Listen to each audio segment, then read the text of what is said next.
계시록 12장으로 본격적인 연구를 시작하도록 하겠습니다. 그래서 계시록 12장에 이미 익숙하신 내용들이겠지만 우리가 복습하는 의미에서 여기에 있는 말씀들을 같이 공부하는 시간이 되겠습니다. 이 계시록 12장은 이제 대쟁투라는 선악간의 다시 죄송합니다. 이게 너무 빨리 넘어갔어요.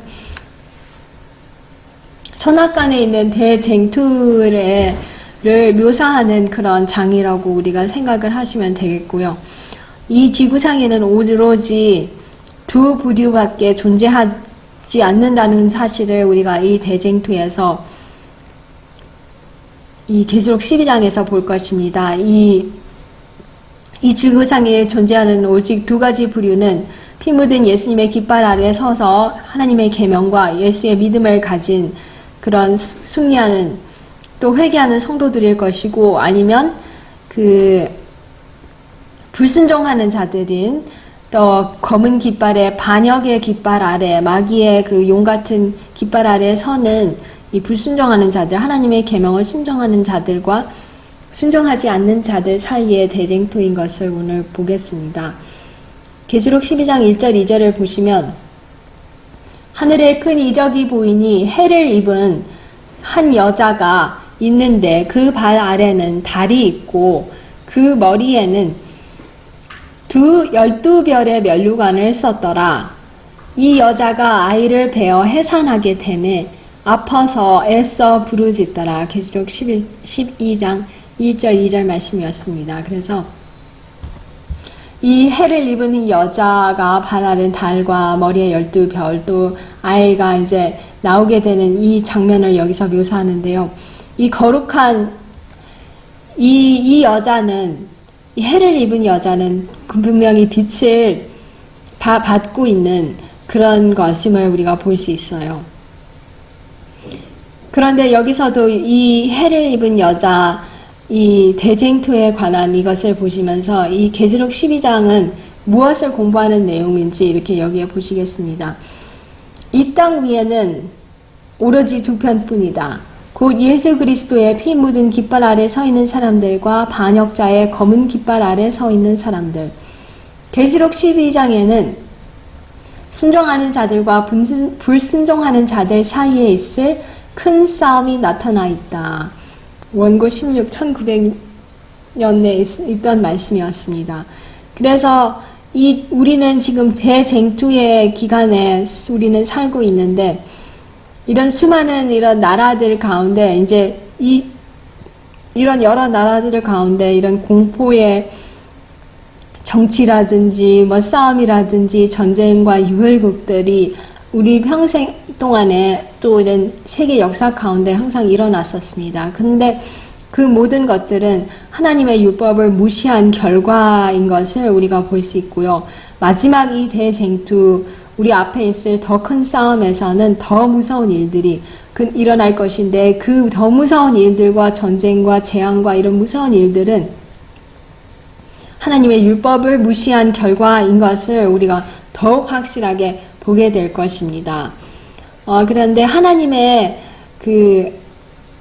하나님께서는 각 시대마다 하나님의 목적은 우리 아시죠? 아담과 하와가 죄를 짓고 나서부터 영혼을 구원하는 목적이 이 무한한 하나님의 계획의 결국입니다. 그런데 하나님께서는 우리의 아담과 하와가 죄를 범했고 죄를 범한 것이 하나님의 법을 범했기 때문에 그 충성을 다시 돌이키고 그들이 구원 얻을 수 있는 길을 마련하시기 위해서 이 구속의 계획을, 구속의 경륜을 마련하셨습니다. 그래서 이 아담과 하와가 처음에는 어쨌든 죄를 짓기 전에는 이 막내둥이 지구를 통해서 하나님의 사랑과 하나님을 더 닮은 백성을 더 이 지구에 퍼뜨리시려고 그렇게 계획을 하셨는데, 그래서 특별히 더 큰 관심을 가지고 이 지구에 아담과 하와가 창조되었을 때 온 우주가 바라보았는데, 그 계획을 사단이 채틀어서 아담과 하와를 죄를 짓게 만들므로써 그 계획이 성취되지 못했습니다. 그렇지만 어쨌든 이 구속의 경륜을 통해서 다시 인간이 그 충성심을 돌이킬 수 있는 구원의 길을 마련하셨고, 이 구속의 경륜을 통해서 또 이제 이 아담과 하와 때부터 이 제사 제도가 생기면서 그 주님의 그 희생을 이렇게 보여주도록 하셨었습니다. 그런데 각 시대를 통해서 이 사단은 이 제사 제도를 통해서 그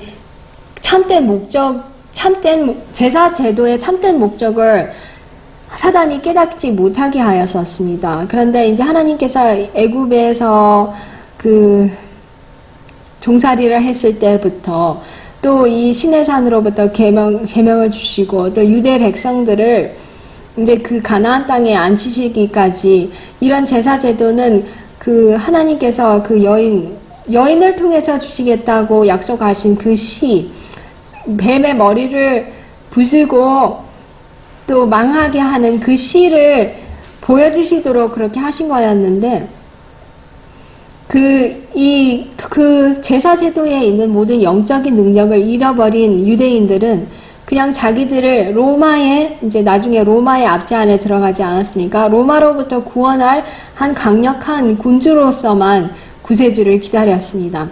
이 2300주야 이 다니엘의 예언은 천사가 그 70주일을 주시면서 메시아가 오실 정확한 그 시간까지도 이렇게 예언을 해 주셨건만, 또 오실 메시아의 성격도 다 미리 말씀을 해 주셨지만, 사단은 오히려 이거를 공부하고 2300주야와 70주일과 이 모든 걸 공부하고 메시아가 오실 그 시간이 가까웠다는 것을 알고 더욱 열심히 그의 일을 펼쳤습니다. 그의 공략을.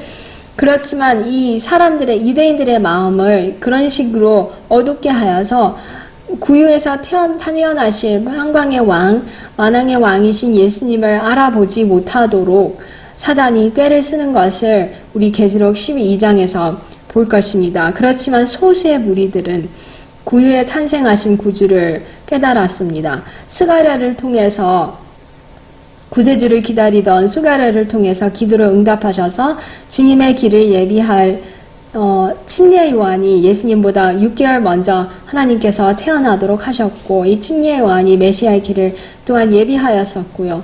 또 대다수는 구세주를 알아보지 못하였었지만 소수의 무리, 예를 들어서 예수님께서 태어나셔서 성전에 그 부모님과 함께 그 정결 예식을 마치고 어렸을 때 애기였을 때 가셨을 때 시몬과 안나 선지자가 알아보기를 하였고요. 또 그보다 먼저 앞서는 목자들과 동방 박사들이 소수의 그들이야말로 참 여자의 자손인 것을 우리가 다시 한번 볼 수 있는 것입니다. 그들이 구세주를 알아보고 예수님을 환영하였었습니다.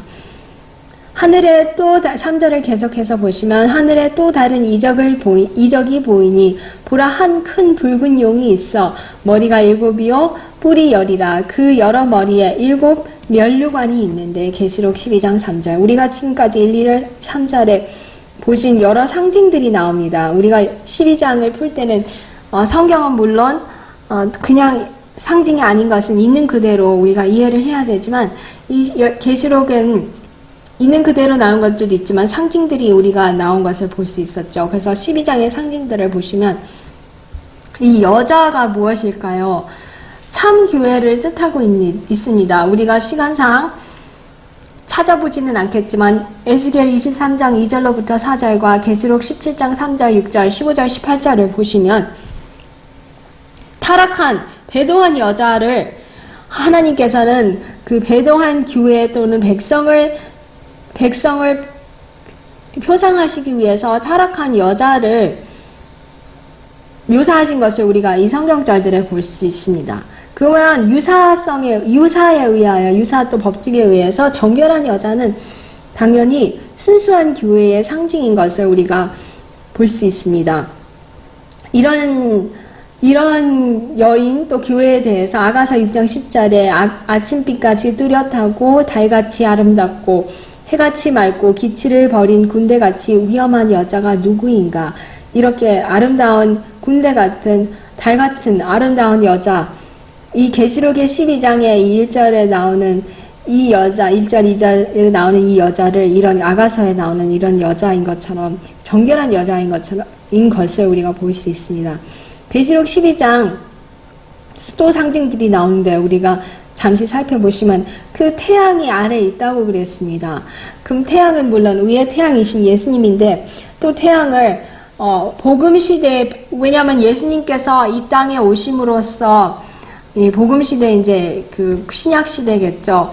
그 빛과 영광, 진리의 빛과 영광이 더욱 더 밝히 드러났고요. 이방인들에게도 복음이 전해지지 않았습니까? 그래서 이 정결한 여자가 태양을 밑에 태양을 비치고 달을 이제 밟고 있다는 그 의미는, 이 여자가 해를 입었다는 것은 예수님의 그 신약 시대의 복음 시대의 빛과 영광을 그 영광 아래서 이 하나님의 교회가 더 뚜렷이 빛나는 그것임을 볼 수 있죠. 왜냐하면 하나님의 교회가 이제 12사도로부터 시작이 이제 물론 예수님이 창립을 하셨고 그때부터 복음 시대가 더 시작을 하면서 하나님의 교회의 영광이 이제 더 온 세계에 밝히 드러나는 것을 보게 되죠. 근데 이제 달을 또 밟고 있는데 그 달은 뭘까요? 모세 시대를 또 그 모세 시대에는 물론 제사 제도가 있었습니다. 그런데 물론 이만큼 이 태양만큼 달이 비추지는 않지만 지난번도 제가 반달을 잠시 보았는데요. 그 너무나도 반달이었는데도 엄청 아름답게 이렇게 투명하게 비치고 있더라고요. 그런데 이제 보름달이 되면 뭐 추석이나 또 정말 대보름 보면 얼마나 이렇게 구름이 끼거나 하지 않으면 달도 엄청나게 영광스럽고, 물론 태양만큼 비치지는 않지만 아름다운 것을 우리가 실제적으로 보지 않습니까? 이와 마찬가지로 이 모세 시대에도 사도 바울께서 말씀하셨던 것처럼 영광스러웠습니다. 그래서 이 달은 물론 이 태양의 빛을 통해서 단사에서 비추는데, 이 모세 시대의 이 영광스러운 것 역시 원형인 태양보다는 아니지만 엄청 영광스럽고 그것도 무시해서는 안 되는 것임을 우리가 이 계시록 12장에서 보는 것입니다. 왜냐하면 그 모형들, 제사 제도들이 원형이신 예수님을 비췄고요. 그것을 통해서 그 모세 시대 때도 사람들이 오실 메시아를 기다렸던 것입니다.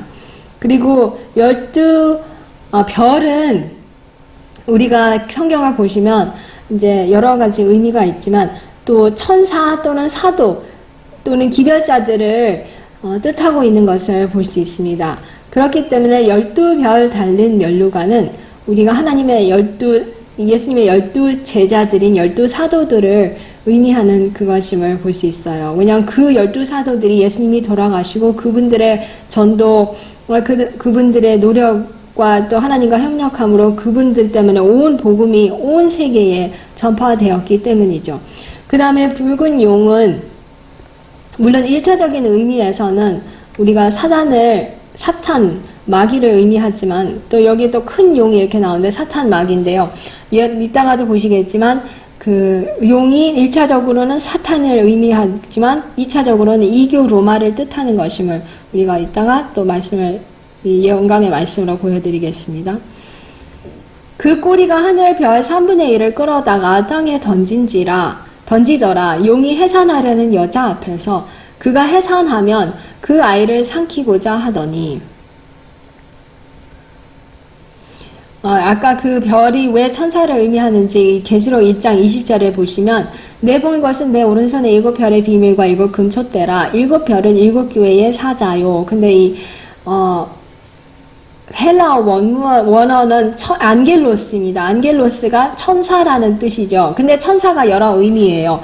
하나님 면전에서 예수님을 섬기는, 하나님 섬기는 그런 천사 보고도 안겔로스라고도 하고, 또 기별을 가진 사람들 보고도 안겔로스라고 합니다. 그래서 이 별은 천사들과 또 기별자들을 뜻하는 것임을 우리가 이 성경에서 이제 보는 것이고요.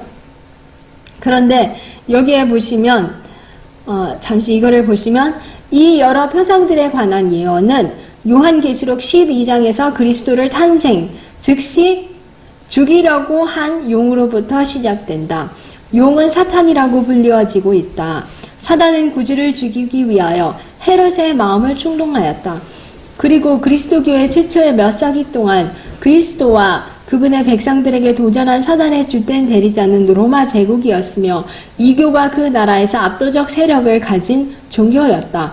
그러므로 용은 원래 사탄을 대표하지만 동시에 그것은 또한 2차적인 의미에서 이교 로마를 상징한다. 그래서 그 말씀에 의거하여서 용이 여자 앞에서 그가 해산하려면 그 아이를 삼키고자 하더니라는 그 뜻은 마귀가 이교 로마를 2차적으로 용이 마귀를 의미하지만 붉은 용은 또 여기서 또 뭐 여러 그 뭐 머리들이 있고 뿔이 있는 이 이교 로마라는 이 세력을 통해서 헤롯을 통해서 이제 로마를 대신해서 정치하던 헤롯을 통해서 다스리던 예수님을 아기 때부터 죽이려고 했죠. 그래서 예수님은 안 죽고 그 대신 다른 많은 수많은 무원 아이들이 2살 아래부터 다 죽였죠. 그래서 예수님은 그래도 하나님의 이제 보호하심 아래서 요셉이 천사가 요셉에게 마리아를 데리고 애굽으로 가서 하나님의 보호하심 때문에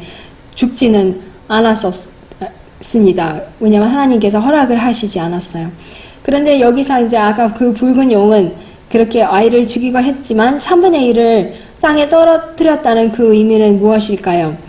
여기서 사단은 자기의 반역에 천사들 중 3분의 1을 가담시켰다. 저들은 아버지로부터 그분의 아들로부터 돌아섰으며 반역의 선동자에게 가세하였다. 그래서 천사들 별은 또 천사들을 의미하는 것임을 우리가 보았기 때문에 실제적으로 그 별을 천사들의 3분의 1이나 하늘에서 떨어뜨리면서 그때부터 계속 예수님을 대적하고자 했고 또 가장 무섭게는 예수님께서 태어나시자마자 이게 로마를 통해서 예수님을 끊임없이 죽이려고 하고 또 마지막으로도 예수님이 이제 십자가에서도 이게 로마에 의해서 돌아가시는 그것을 우리가 보게 됩니다.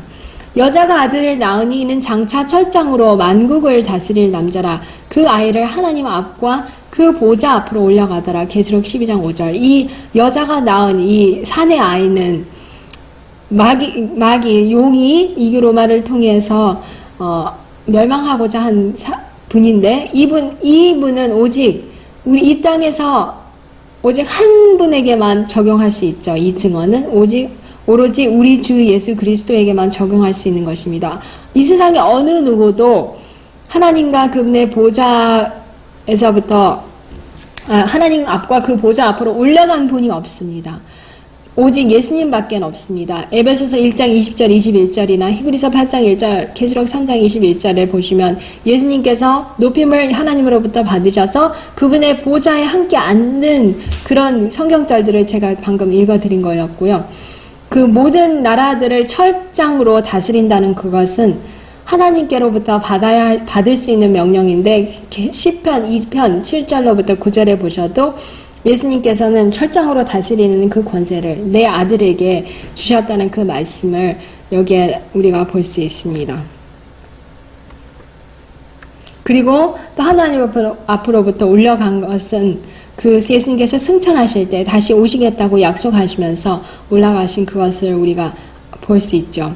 그 여자가 광야로 도망하며 거기서 1260일 동안 저를 양육하기 위하여 하나님의 예비하신 곳이 있더라. 우리가 계시록 12장을 공부할 때 이게 순서대로 되진 않았어요. 이게 그 모든 사건들이 순서대로 생각하면 안 되고요. 이게 여기서 우리에게 보여주시는 대로 그것을 우리가 이제 따라가야 되는 건데요. 그 광야로 도망하고 1260일 동안 하나님께서 예비해 주신 것은 우리가 천사들과 하나님의 말씀이 비록 그러니까 천사들이 그 1260일은 곧 538년부터 1798년에 있던 그 무서운 암흑 시대인 것을 우리가 예언 공부를 그동안 계속해서 우리가 다 알고 있죠. 그런데 그때 그 하나님의 백성들이 광야로 들어가서 하나님의 말씀도 숨기면서 그렇지만 그래도 천사들의 보호하심 아래 그들이 살아나와서 있었기 때문에 오늘날 우리에게도 하나님의 말씀이 이렇게 보존이 되어서 우리가 전해 듣고 이렇게 그 하나님을 믿고 있지 않습니까? 하늘에 전쟁이 있으니 미가엘과 그의 사자들이 용으로 더불어 싸울세 용과 그의 사자들도 싸우나 이기지 못하여 다시 하늘에서 저희의 있을 곳을 얻지 못한지라. 큰 용이 내어 쫓기니 옛댐 곧 마귀라고도 하고 사탄이라고도 하는 온 천하를 꿰는 자라. 땅으로 내어 쫓기니 그의 사자들도 저와 함께 내어 쫓기니라. 우리가 미가엘이 누구신지는 지난번에도 계속 여러 번 말씀을 드려서 그거는 제가 짚지 않고요. 어쨌든 미가엘이 그리스도인 것을 알기 원하신다면 잠시 간략하게 말씀을 드리면 유다서 9절, 데살로니가 전서 4장 16절, 요한복음 5장 28절 29절에 보시면 우리가 천사장이 미가엘 예수님이신 것을 볼 수가 있습니다. 그래서 예수님과 그분의 천사들, 또 사단과 그가 떨어뜨린 3분의 1의 그 인구를 수의 3분의 1 수의 천사들이 싸우는 것임을 우리는 여기서 볼 수 있는 것입니다.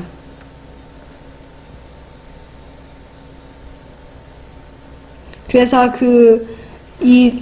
마귀가 타락했을 때 가지고 내려온, 그러니까 같이 데리고 나온 그 3분의 1 천사들이 예수님과 함께 싸워서 예수님께서 이기셔서 이 사람들은 쫓겨나게 됐습니다. 쫓겨나게 됐는데 더 이상 하늘에서는 그들의 있을 곳이 없습니다. 그것이 언제부터였는지 조금 있다가 우리가 살펴보겠고요. 그 예수님께서 사탄 마귀가 가장 무섭게 패했던 것이 물론 그 반역했을 때도 쫓겨났겠지만 더욱 무섭게는 예수님께서 십자가에 돌아가셨을 때 그의 능력은 더욱더 제한이 됐고 예수님께서 누가복음에서 말씀하셨던 것처럼 내가 사단이 번개처럼 하늘에서 떨어지는 그것을 보았다고 말씀하셨는데 그 사건을 예수님께서는 미리 이렇게 보셨던 것입니다. 사단이 어떤 식으로 하늘에서 반역을 하였는지 이렇게 말씀을 하셔요. 그 악한 자는 계속 일하여 마침내 불만의 정신이 성숙하여 적극적으로 반란을 일으키게 되었다. 근데 그 반란은 무엇이냐면 하나님의 율법에 대한 반대였습니다. 자기가 하늘 회의에서 으뜸이 되고 하나님과 동등하기로 결심을 하였고 하나님의 법은 지킬 수 없고 어쨌든 쓸데없는 것이라는 그런 거짓된 주장을 펼쳤을 때 많은 천사들이 사단의 편으로 가지고 갔습니다. 가지고 가서 하늘의 여기에 말씀처럼 그 다음 하늘에 전쟁이 있었고 사단과 그의 동조자들이 모두 추방당하였다.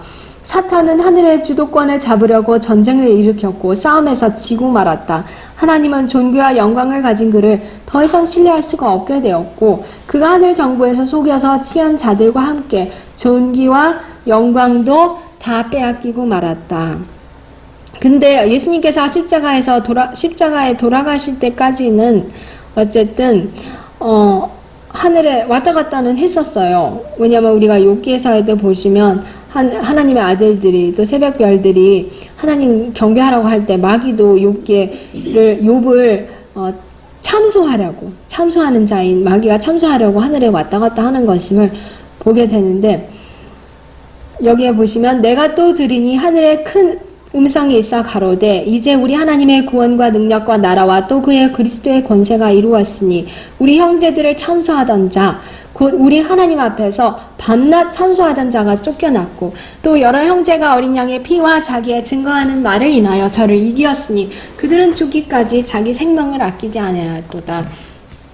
1차적으로 사단이 반역을 했을 때 이 지구가 창조되기 전에 하늘에서 미가엘과 전쟁을 해서 지어가지고 3분의 1의 천사들과 함께 땅으로 내어 쫓겼습니다. 그렇지만 그래도 예수님이 돌아가실 때까지는 지금도 사단은 참소하는 일을 계속하고 있는데 그때 그 구약시대에도 하나님의 백성들을 참소하려고 욥기 시대에도 하늘에 가서 참소하는 거를 보고 이제 그 스가랴에도 보시면 또 대제사장 여호수아를 참소하는 것이 그 당시 실제적으로 구약 시대에도 참소를 했겠지만 이제 오늘날에도 그것이 이제 상징이 돼서 참소했다는 것을 사단이 참소하는 그것을 우리가 구약 시대에게 보는데 어쨌든 밤낮으로 하나님의 계명을 지키려고 하고 주님의 의를 붙잡는 사람들을 이렇게 놀리고 참소하는 마귀가 결국 궁극적으로는 하늘에서 완전히 쫓겨난 것이 언제였는지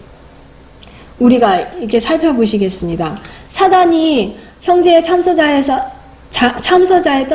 자리에서 떨어진 것은 그리스도께서 자신의 생명을 포기하신 크신 일로 말미암아 이루어진 것이었다. 그래서 그 형제들을 비난하고 거짓말하고 살인자로서 온 우주 거민들에게 사단이 아주 지긋지긋하고 영원히는 다시는 하늘에 들여놓지 못할 존재임이 증명된 것이 그리스도의 십자가였습니다. 예수님의 십자가까지는 아직도 우주 거민들에게 물론 그들이 사단을 미워했겠지만 조금의 의심의 여지가 혹시 있었을지도 모르겠어요.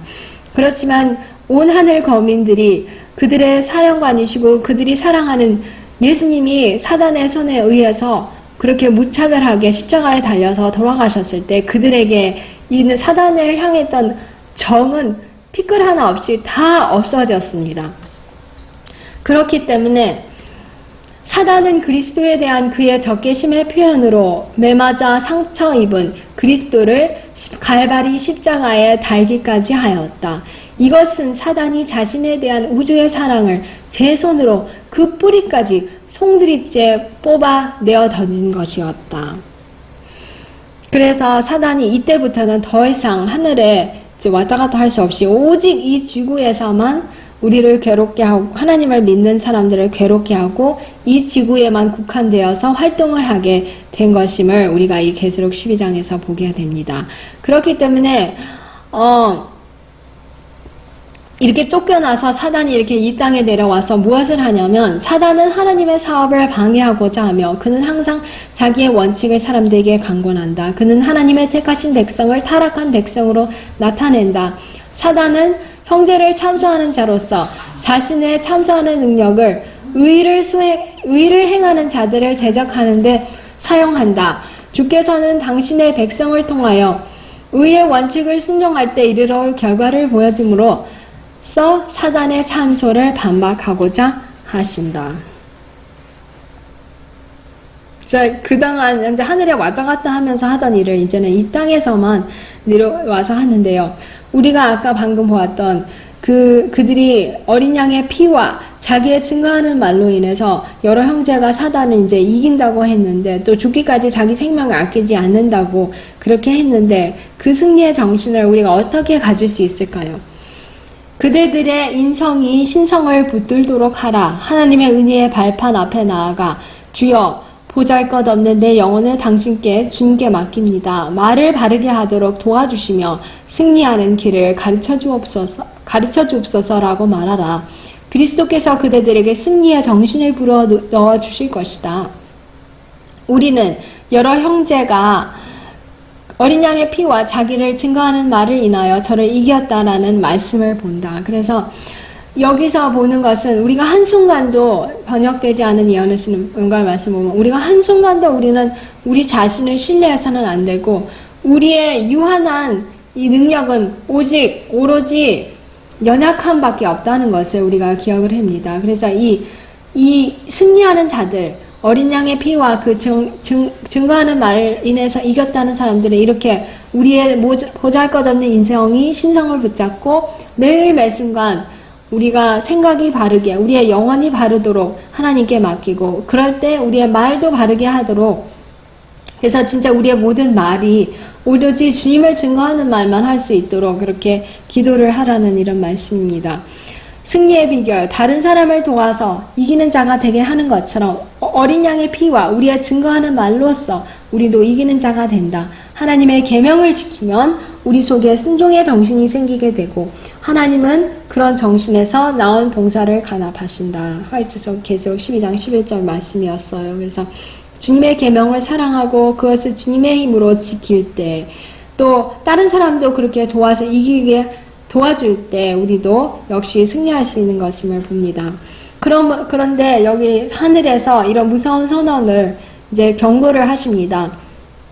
그러므로 하늘과 그 가운데 거하는 자들은 즐거워하라. 그러나 땅과 바다는 화있을진저 이는 마귀가 자기의 때가 얼마 못된 줄 알므로 크게 분내어 너에게 내려갔음이라 하더라. 그래서 그 참소하던 자가 쫓겨났고 그 시점은 분명히 예수님의 십자가에서 더 쫓겨났던 것임을 우리가 알게 됩니다. 이 말씀을 통해서도. 왜냐하면 더 이상 하늘에서는 완벽하게 쫓겨났지만 땅과 바다는 이제 여기에서만 사단의 그 활동 무대가 국한이 되기 때문에 여기서만 자기 때가 얼마 못된 줄 알므로 아주 하나님의 백성들 또 불순종하는 사람들도 다 같이 괴롭히고 있는 것임을 보게 됩니다. 하늘의 음성으로 이와 같이 크게 부르짖는 장면은 얼마나 두려운가. 사단의 분노는 그의 시간이 단축되어 감에 따라 격렬해진다. 그리하여 그의 기만과 파괴 행위는 환란의 때에 그 절정에 이를 것이다. 그래서 예수님의 십자가 이후로 사단은 이 땅에서 졸고 더욱 무섭게 활동을 해왔습니다. 그래서 그 활동의 무대가 사도들 시대부터 얼마나 무서운 박해가 그리스도 교회에게 이르러 왔던 것임을 우리가 보게 되고요. 또 더욱 무서운 박해가 그 계시록 2장에서 말하는 그 10일간의 환란 때도 있었고요. 또 암흑시대 사단이 온 세계를 흑암의 암흑시대에 집어넣은 방금 우리가 살펴왔던 한때 두때 반때 1260일 동안에도 이 사단이 아주 바쁘게 활동을 해서 하나님의 백성들을 괴롭혔었습니다. 그렇지만 그때도 역시 또 하나님께서 이 여인을 숨기시는 한때였습니다. 그런데 가장 크게 사단이 그의 활동 무대를 또 가장 격렬하게 하나님의 백성들을 시험하고 괴롭히는 시기는 아직 이르지 않았습니다. 그 앞으로 있을 대환란의 시기, 야곱의 환란의 시기에 또 칠지왕의 시대에 온 세계는 마치 예루살렘의 그 멸망 때 얼마나 예루살렘 거민들이 무섭게 무서운 환란과 고난을 당했는지 우리가 각 시대의 대쟁투라는 책 1장에서 보지 않습니까? 그런데 그것은 마지막 환란 때에 있을 한 비유로 또 하나님께서 한 전조로 보여주시는 거였습니다. 온 세계가 하나님의 율법을 무시하고 하나님의 자비를 거절하고 그분의 사랑을 멸시할 때 또 그 은혜의 시기를 더 이상 하나님의 은혜의 시기가 악인에게 없을 때 하나님께서는 지금까지 이 세계가 그래도 잠잠하고 괜찮은 것은 우리 하나님의 보호하심이 있었기 때문인데 그 모든 보호하심을 거둘 때는 사단의 분노가 가장 무섭게 이 앞에 이르를 것입니다. 사단은 다른 천사들을 교사하여 반역하게 하고 그리고 그들이 하늘에서 추방당한 후에 그는 사람에게 가할 수 있는 모든 악을 행하기 위하여 악의 세력들을 한데 규합하였다. 그것이 하나님을 자극하는 유일한 수단이었다. 그가 하늘에서 쫓겨난 후에 하나님의 작품들을 해침으로써 복수하기로 결심하였다. 그가 심어놓은 반역의 표준 둘레에는 각 시대의 악한 일꾼들이 진치고 있다. 악한 천사들은 악한 사람들과 연합하여 그리스도의 왕국을 대항하여 전쟁을 하고 있다. 교회가 최후의 구원에 가까이 이를수록 사단은 더욱 큰 능력으로 활동하게 된다. 그는 자기의 때가 얼마 못된 줄 알므로 크게 분내어 내려온다. 그는 모든 능력과 표적과 거짓 기적으로 임할 것이다. 이것도 이제 신약시대에 기록한 말씀이죠. 데살로니가후서 2장 9절에. 그러니까 사단이 구약시대에도 활동하지만 더욱 무섭게는 신약시대 이후로 하늘에서 쫓겨난 이후로 더욱 무섭게 활동을 하고 또 특별히 이 시대에는 더 활동을 할 것입니다. 한때 하나님의 천사 중에서 최고의 지위에 있던 그 중보자는 6,000년 동안 기만과 파멸의 사업에 온 정력을 기울여 왔다. 이와 같이 각 시대에 걸쳐 투쟁하는 동안에 얻은 악마적인 숙련과 교활과 그동안에 닦은 모든 잔악성이 최후의 투쟁에 있어서 하나님의 백성을 대항하는 데 활용될 것이다. 이것만 생각해봐도 참 무섭죠. 왜냐면 이제 지구 창조 우리가 이제 지금까지 막 6,000년이라고 보잖아요. 뭐 1,000년, 2,000년 동안은 아직도 사단이 경험이 없었어요. 근데 해가 가면 갈수록 지금 6,000년이라는 세월에 이 경험이 아주 고수가 되었기 때문에 이 7장 이 대환란의 때 가장 무섭게 사단의 능력이 발악을 할 것을 우리가 보게 됩니다. 계속해서 계시록 12장 13절로 16절에 보시면 용이 자기가 땅으로 내어 쫓긴 것을 보고 남자를 낳은 여자를 핍박하는지라 그 여자가 큰 독수리의 큰 두 날개를 받아 광야 자기 곳으로 날아가 거기서 그 뱀의 낯을 피하여 한 때와 두 때와 반 때를 양육받으매 여자의 귀에서 뱀이 그 입으로 물을 강같이 토하여 여자를 물에 떠내려가게 하려 하되 땅이 여자를 도와 그 입을 벌려 용의 입에서 토한 강물을 삼키니 13절로부터 16절 말씀이었는데요. 아까 1260일을 잠시 계시록 이 첫 부분에서 언급을 했는데 그 똑같은 그것이 예언상으로 우리가 계산을 해보면 한때, 두때, 반때인 것을 또 3년 반인 것을 우리가 그동안도 보았죠. 그래서 이것은 같은 시대를 또 같은 기간을 말씀하고 계신 것입니다. 그런데 여기서 우리가 보신 말씀에 보시면 어쨌든 이 1260년 동안에 아까 봤던 538년부터 1798년 동안에 하나님의 그리스도 교는 이 산으로 도망갈 수밖에 없었습니다. 왜냐하면 이 불법의 비밀이 더욱 이때 활동하는 시대이지 않았습니까? 이 1260일이 이것이 사도 바울께서 말씀하신 배도하는 일이었고요. 이 잡종 같은 이 짐승은 우리가 두 짐승을 이제 합할 때 잡종이라 하지 않습니까? 근데 이 사단이 처음에는 이교라는 이것을 통해서 활동을 하였고 그 절정이 이교 로마를 통해서 사단의 걸작품으로 온 세상을 사로잡고 세상을 기만하였는데 이제는 더욱 무서운 잡종을 만들어서 사도는 이 아말가메이션 잡종하는 거를 되게 좋아해요. 그렇기 때문에 실제적으로 오늘날도 이렇게 잡종하고 섞는 거를 좋아하는데 이 이교주의와 그리스도교주의를 혼합한 잡종을 만들어서 더욱더 큰 배도를 창조하였습니다. 창조라기보다는 이제 개발하였다고 해야 되겠죠. 그런데 이때 참교회는 여기 계시록 12장 14절의 말씀처럼 두 날개를 받아서 광야로 들어갔는데 그것이 피드몬트 골짜기가 거기 한 대표적인 예라고 할 수 있겠죠. 왜냐하면 알프스 산맥의 피드몬트 골짜기에서 왈덴스인들을 통해서 또 여러 하나님의 백성들을 통해서 진리의 깃발이 성결하게 또 소중하게 보존이 됐었어요. 이런 하나님의 모든 백성들 우리가 이 역사를 보면 이런 피드몬트 골짜기나 아니면 또 이런 하여튼간 산 중에 유럽의 여러 산 중에 이렇게 돌아가서 하나님의 계명과 말씀을 보존했습니다. 그것을 통해서 다니엘과 계시록이 짝이 어디 있냐면 다니엘 11장 33절에도 백성 중에 지혜로운 자가 많은 사람을 가르칠 것이나 그들이 칼날과 불꽃과 사로잡힘과 약탈을 당하여 여러 날 동안 세패하리라. 이제 계시록에서는 그것을 광야 자기 곳으로 날아가서 뱀의 낯을 피해서 한때 두때 반때를 양육받았다는 뜻으로 했지만 다니엘 11장에서는 이 지혜로운 자들이 여러 날 동안에서 이렇게 쇠퇴한 것으로 그렇게 표현을 하셨습니다. 그래서 그들이 이렇게 광야 교회에서 산중에서 예배를 드리면서 하나님의 말씀을 보존해서 오늘날까지도 그것이 우리에게 이렇게 전해져 내려왔는데요. 그 독수리의 날개라고 이렇게 특별히 하나님께서 언급하신 것은 출애굽기 19장 4절에 내가 나의 애굽 사람에게 어떻게 행하였음과 내가 어떻게 독수리 날개로 너희를 업어 내기로 인도하였음을 너희가 보았느니라. 모세도 그렇게 하나님께서 이스라엘 백성을 애굽에서 건져내신 것을 독수리 날개로 그렇게 표현을 하셨어요.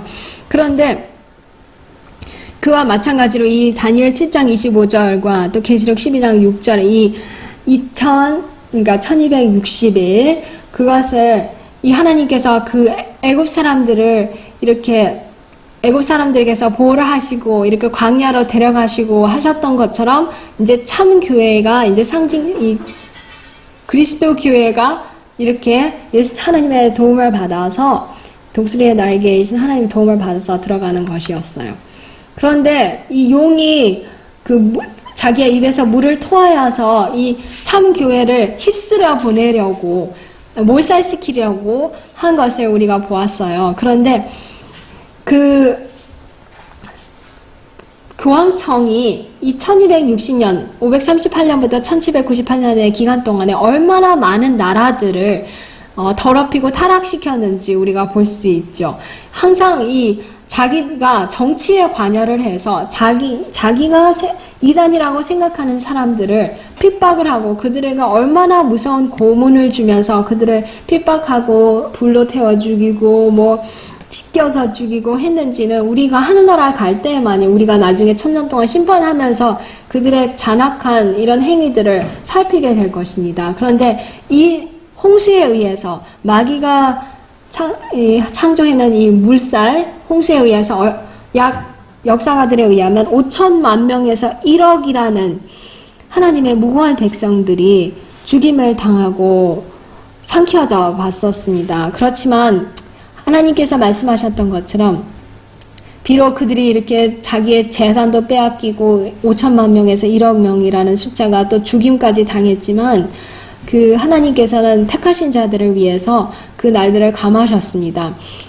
우리가 로마 카톨릭 교회가 들어온 역사를 보시면 물론 200년대부터 AD 200년대부터 이렇게 수많은 거짓 교리들을 이렇게 계속 개발을 만들어내는데요. 특별히 이제 이때부터 이 중세 시대 동안에 물론 이제 325년에 삼위일체 논쟁도 있었고 이 321년에 안식일도 변했고 이미 시작 작업을 했지만 또 이 538년부터 1798년에 있었던 이 1260년 동안에도 수많은 이런 거짓 교리들을 통해서 모든 나라들을 괴롭히고 또 타락시키고 하나님의 백성들을 괴롭게 한 것을 우리가 이 연대기를 통해서도 볼 수가 있습니다. 땅이 여자를 도왔다는 그 뜻 계시록의 이 말씀은 다니엘 11장 34절에서도 우리가 비슷한 말씀을 이 짝을 이루는 말씀을 볼 수 있어요. 그들이 쇠퇴할 때에 도움을 조금 얻을 것이나 이렇게 마귀가 5천만 명에서 1억 명이나 되는 하나님의 백성들을 이렇게 핍박하는 그 기간이지만 이 핍박하는 수중에 있던 하나님의 교회라도 그 진리가 완전히 없어질 수는 없었어요. 특별히 이제 이 종교개혁이라는 이 시점을 통해서 하나님의 백성들이 더욱더 도움을 받기 시작합니다. 루터가 혼자 자기 생각에는 이제 하나님과 자기 혼자가 이 큰 세력을 대항해서 그 95 조항을 문에 받고 또 이렇게 가가지고 보름스에 가가지고 또 이렇게 자기의 믿는 바를 증거를 했죠. 그것 때문에 특별히 독일에서는 이 각시대의 대쟁투 책에도 보시면 그 독일에 있는 뭐라고 해야 되나요? 그 군주들이라고 해야 되나? 지도자들이 이제 그 종교개혁의 편에 자기의 힘을 실어주기 시작했어요. 그리고 그래서 그때로부터 하나님의 백성들이 이렇게 도움을 받기를 시작하고 많은 나라들이 특별히 이 개신교들을 통해서 이 스위tzerland라든지 독일, 네덜란드, 영국, 노르웨이, 스위든 이런 나라들이 이제 교황청을 대적을 하기 시작하면서 기독교를 받아들이고 또 그것을 이제 국교로 정하는 건 좋은 일이 아니지만 어쨌든 그 나라들이 이 신교주의의 편에 서서 그러니까 개신교의 편에 서서 오히려 그 교황청을 반대하는 것을 우리가 그 역사를 통해서 보았어요. 근데 특이하게도 어떤 영국이 이제 그 헨리 8세라는 그 왕을 통해서 로마교의 수중에서 벗어난 것이 진리가 좋아서 벗어난 것은 아니었어요. 자기가 어떤 좋아하던 그 앤 볼린이라는 여자를 결혼하기를 위해서 교황청과 완전히 이별을 하는 그런 일들이 이렇게 해프닝도 벌어지는 것을 보는데 어쨌든 하나님께서 그런 것들을 통해서라도 이 로마의 압제에서부터 하나님의 백성들이 도움을 받도록 이렇게 하나님께서 하나님의 섭리로 이렇게 주관하시는 것을 우리가 이런 여러 역사들을 통해서 보게 되고 또 가장 궁극적으로는 이런 1798년 이후로 이 땅이 여자를 도왔다는 것은 미국에서 이 개신교주의와 공화국주의가 뿌리를 내릴 수 있게 된 사건이 1998년 이후에 더 땅이 여자를 도와주는 그런 사건임을 보게 됩니다. 그래서 이 미국이 개신교주의 완전 중심이 돼서 그것을 통해서 미국의 헌법만큼 이렇게 하나님께서 가장 이렇게 섭리 가운데 주도하신 헌법이 이 세상에는 없었고요. 미국을 통해서 이 기독교가 온 세계에 이렇게 퍼져 나가는 것을 우리가 이 땅이 여자를 도왔다는 그것을 이런 여러 의미에서 이렇게 볼 수 있습니다. 그러면서 우리가 이렇게 마지막 절로 가는데요. 용이 여자에게 분노하여 돌아가서 그 여자의 남은 자손 곧 하나님의 계명을 지키며 예수의 증거를 가진 자들로 더불어 싸우려고 바다 모래 위에 섰더라. 여기서 보시면 이 셋째 천사의 기별과 같이 이것이 이제 맞아 떨어지는 것을 우리가 보게 되는데요. 셋째 천사의 기별은 특별히 하나님의 이 중세 시대 동안에 하나님의 율법에 대해서 사단의 항상 이 대쟁투는 하나님의 율법을 오해하고 곡해하도록 하는 것이었는데 중세 시대 동안도 하나님의 말씀을 가림으로써 하나님의 율법을 사람들이 알지 못하게 하였는데요. 이 땅이 여자를 돕고 이런 사건들 후에 셋째 천사의 기별이 또 세 천사의 기별들이 땅에 전해지면서 하나님의 율법이 이 교회에 다시 그 모든 능력 가운데서 이렇게 나타내는 사건임을 다 보여주는 사건인 것을 보게 되죠. 그래서 이 마지막의 대쟁투는 이 하나님의 계명을 지키면서 예수의 증거를 가진 또 예수의 증거는 이 대언의 영인 것인데 이것이 이 대언의 영을 주신 목적은 하나님의 율법을 또 하나님의 말씀을 잘못 이해할 때 그것을 제대로 깨달으라고 이렇게 예수의 증거인 또 예언의 신을 우리에게 주신 것입니다. 근데 여기에 이렇게 계속 말씀하셔요. 에스더 시대에 하나님의 백성에게 이른 시련은 그 시대에 국한된 특별한 경험이 아니다. 세상 끝날까지 여러 시대를 내려다본 계시자는 용이 여자에게 분노하여 돌아가서 그 여자의 남은 자손 곧 하나님의 계명을 지키며 예수의 증거를 가진 자들로 더불어 싸우려고 바다 모래 위에 섰다라고 선포하였다. 오늘날 세상에 살고 있는 어떤 이들은 이 말씀이 성취된 것을 볼 것이다. 선지자 왕 605쪽의 말씀이었어요. 사단의 이 분노가 아까도 말씀드렸지만 절정에 달할 때는 은혜의 시기가 끝나고 하나님의 계명을 지키는 자들과 또 계명을 지키지 않는 자들 사이에 이 차이가 뚜렷하게 보일 것이고요. 또 그 전 앞서 은혜의 시기가 끝나기 직전까지 하나님의 백성을 대항해서 가장 무섭게 사단이 공격을 할 것입니다. 시간이 많지 않아서 이것만 보여드릴게요. 우리는 하나님의 말씀에서 셋째 천사의 기별이 선포된 결과를 보게 된다. 용이 여자에게 분노하여 돌아가서 그 여자의 남은 자손 곧 하나님의 계명을 지키며 예수의 증거를 가진 자들로 더불어 싸우려고 바다 모래 위에 섰더라. 하나님의 계명을 순종하기를 거부하고 이 계명을 전하는 자들에 대하여 증오심을 품고자 하는 결심이 하나님의 계명을 지키는 백성들을 대항하는 일에 온 힘을 쏟고 있는 용의 편에서 가장 결연한 정쟁으로 힘으로 간다. 저가 모든 자 곧 작은 자나 큰 자나 부자나 분궁한 자나 자유한 자나 종들로 그 오른손에 나 이마에 표를 받게 하고 누구든지 이 표를 가진 자 외에는 매매를 못하게 하니 이 표는 곧 짐승의 이름이나 그 이름의 수라. 그의 정한 8권 117쪽 말씀이었어요. 그래서 이렇게 이 결연한 정쟁으로 이렇게 힘으로 가지만 하나님의 계명을 지키는 사람들, 예수의 증거를 가진 사람들은 이 두 무리 가운데 이 계명을 지키는 사람들은 생명나에 나아가면서 문들을 통해서 성에 들어갈 권세를 얻어서 순종할 것입니다. 들어갈 것입니다. 여기 마지막에 이것이 계명을 지키는 자들의 목적지이다. 생명나무에 나아가며 문들을 통하여 그 성에 들어가는 무리의 숫자에 속하기를 우리 모두가 원해야 하지 않겠는가. 시간이 되었으므로 이렇게 이 말씀으로 마치겠습니다. 기도하시겠습니다. 하늘에 계신 우리 아버지, 계시록 12장을 통해서 아담과 주님께서 마귀와 싸워서 그 마귀를 내쫓은 그때로부터 이 세상에는 항상 이 두 무리가 존재를 하였던 것을 보게 됐습니다. 이 대쟁투, 선악간의 대쟁투 가운데서 아담과 하와가 죄를 짓고는 항상 이 하나님의 계명을 지키는 자들과 불순종하는 자들 사이에 이 대쟁투가 있는데 이 두 무리는 두 지도자를 따릅니다. 우리가 주님의 우리 이기는 편에 계신 우리 예수님 미가엘과 그 천사들 편에 우리가 설 수 있게 하여 주시옵시고 끝까지 우리가 주님의 편에 서서 하나님의 계명과 예수의 증거를 가진 자들이 되어서 생명나무의 문에 꼭 들어갈 수 있도록 우리 모두에게 주님의 복을 허락하여 주시옵소서. 예수님의 귀하신 이름으로 기도합니다. 아멘.